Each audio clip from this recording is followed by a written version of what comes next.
నా ఇంద్ర పదవిలో కామజేలు కల్పవృక్షము ఐరావతము వజ్రాయుధము అష్టదిక్పాలకులు 33 కోట్ల దేవతలు నా యాజ్ఞలో ఉన్నారు. రంభావరుషులు నాట్యకాంతులు సురపానం అంటే మీ దేవలోకంలో సురపానానికి అవును మహేంద్ర భలే ఎల్లరూ సురపానము గ్రోలి ఆనందభరితులైనాడు ఈనాడు మాత్రం చక్కగా దేవేంద్ర నారదుడేమో సందేహిస్తున్నాడు కానీ అంటున్నారు కదా. అవును దేవేంద్ర సందేహం ఇక మన ముందు నీ ఇంద్ర పదవికి ఏదో ఒక ఆపద కలుగునట్లుగా ఏదో ఒక ఆపద నా ఇంద్ర పదవికి ఆపద సంభవించినది. ఏదో ఒక ఆపద సంభవించినట్లుగా నాకు తోచుతున్నది. అది ఎక్కువ ఆ రహస్యం ఎన్నవించడికి గౌరవించాను. తర్వాత చక్కగా ఆలోచించాను.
రాక్షసేంద్రుడు తప్పంపు చేసిన నాకేంటి కొరంత?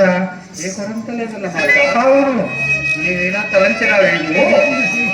ఆ రాక్షసేంద్రుడి తపస్సు చాపలేమైన పిదప నీ ఇంద్ర పదవినేమైనా అపరించులేమో అని నా సందేహమయ్యా. నా ఇంద్ర పదవిన? అవును. అదే కాక ఆ దాని మీద నీ తపస్సు ఎందుకు చేయబోతున్నాడు తెలుసా? ఎందుకు చేయబోతున్నాడు మునీంద్ర? ఏనాడు అతని అనుజన్ముడైన హిరణ్యాక్షుడు మరణించినాడు. ఆనాడే మన దేవతల పైన పగబూని ఆ వైరము సాధించడానికి అతని తప్పులు చేయబోతున్నాడయ్యా. అతని సహోదరుడు మన అరచేతిలో మరణించినాడు కదా? అవును. ఆనాడే దేవతల పైన పగబూని బ్రహ్మదేవుని గురించి ఘోరంగా తప్పులు చేయబోతున్నాడు. అవును మునీంద్ర, అటువైనా నేను ఇప్పుడే మందరాచలకి వెళ్ళి నా వజ్రాయుధం ఖండించి వచ్చాను. ఏమి వజ్రాయుధం చేత? అవును. అయ్యా, ఎంత వేరేవాడువయ్యా. తపో సంపన్నుడు, దానవేతుడు తపో సంపన్నుడు. అతని పైన ఈ వజ్రాయుధము ప్రయోగము కాజాలుగా అయినా నిష్ప్రయోజనం. ఇంకా రాక్షసులకు మాంసమున్న చాలా ప్రాముఖ్యము కదా. రాక్షసులు మాంసమేమో ప్రాముఖ్యం, కానీ ఇప్పుడు అతను తప్పులు చేయబోతున్నాడు కదా. మాంసము భుజించడు, అయినా మలబాణం పంపుతున్నారు. అది గ్రోలుడు. ఎందుకంటే అతడు తపం చేయబోతున్నాడు. తపో సంపన్నులు భుజించరు, త్రాగరు. ఏదైనా వేరే ఒక్క ఉపాయం ఉండినా మదపానము మాంసము వధించిన అయినా మగవా మంచి యోచన. భగవానగా చాలా ఇష్టమే, కానీ ఇందులకు ఉపాయమా ఇప్పుడే రంభా ఊరోసులు పంపుతున్నారు. మనేంద్ర అప్సరాగౌని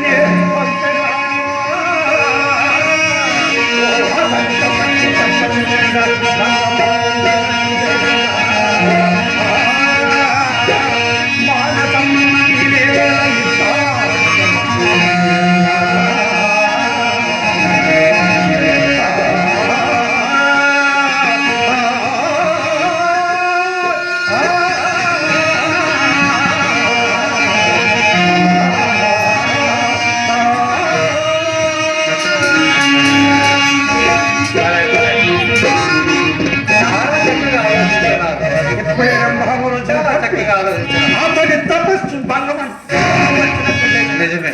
ఎంతకు పూర్వం ఎంతో మంది తపస్సు చేస్తుండగా వారి తపస్సుల్లో భంగము గాంచేటువంటి రంభాదులు కదా సామాన్యంగా చక్కగా ఆలోచించినారు. కానీ నేను చెప్పవలసిన పద్ధతిగా చెప్పారు. ఇక నీ కర్తవ్యం ఏదో అది నేను గావిస్తున్నాను. సమయానికి వచ్చి సదోపాయం ఇచ్చితులు కానీ ఇది నా ఆయన కార్యం. పర్వాలేదు. ఇప్పుడే అమ్మాయి సభ్యుడు పిలిపించిన కొంచెం నాట్యం పిలిపించి వెళ్ళు. ఏమి నేనా? నాకెందుకయ్యా నాట్యాలంతా? నేను అస్కలిత బ్రహ్మచారిని. ఈ నాట్యాలంతా నాకు అక్కరలేదు కానీ మీరే ఆ నాట్యాలు ఏమైనా ఉండినా చూసి మీ జన్మము ధరించుకోండి. ఇక నేను వెళ్ళి వస్తారా? మహాభాగ్యం. నారాయణ నారాయణ.